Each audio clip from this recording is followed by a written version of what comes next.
I have been so excited to say this. Welcome back to Fast Break. I'm your host, Kat Stefankovich, and after a little hiatus, we are back bringing you the best basketball stories from both the NBA and the GTA while showing off that show we like showing off here, Raptors Open Gym. So let's start things on a high, literally, because this next guy, he can fly.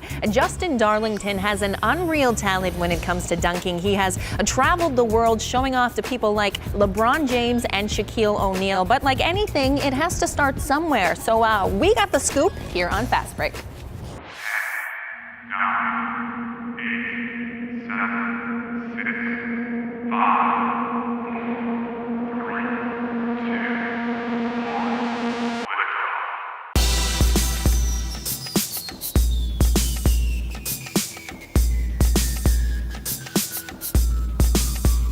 1, My first dunk, I think I was about 16 years old in one of my old high school gyms. Jumping off 1 foot, always trying to get it down, and I finally could squeeze a one-hand, 1 foot dunk.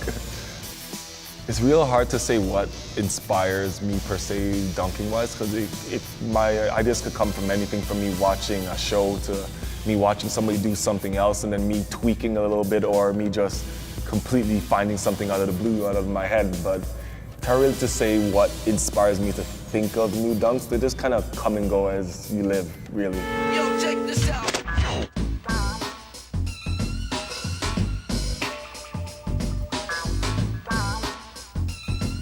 It's like asking Usain Bolt why is he so fast. Some people are born a certain way. Bolt probably was always fast his whole life, and he trained to become the fastest man in the world, where I could always, in a sense, jump, but I kind of put a little bit more extra effort in to become, I guess, a profession in a sense.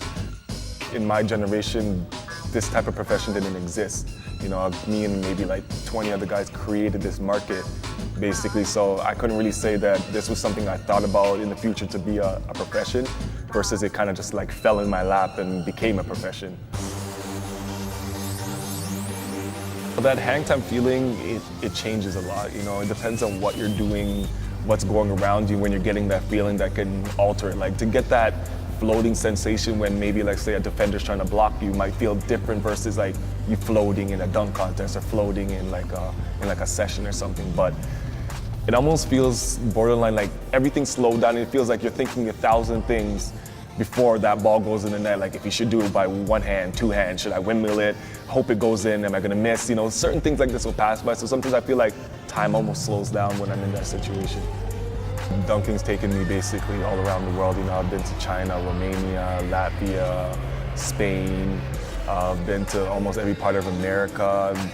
I've been to Trinidad, Bahamas, all from basically just dunking. I've basically traversed most of the planet.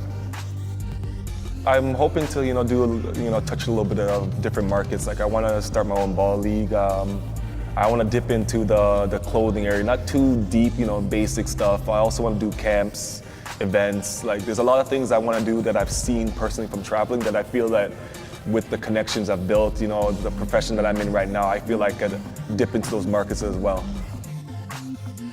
It's a very good profession to have. It's real good to know that you'll leave for a month and travel the world, or not leave anywhere for 3 weeks. You don't have to have a 9 to 5 or a set time. It's like a little bit more freedom this way.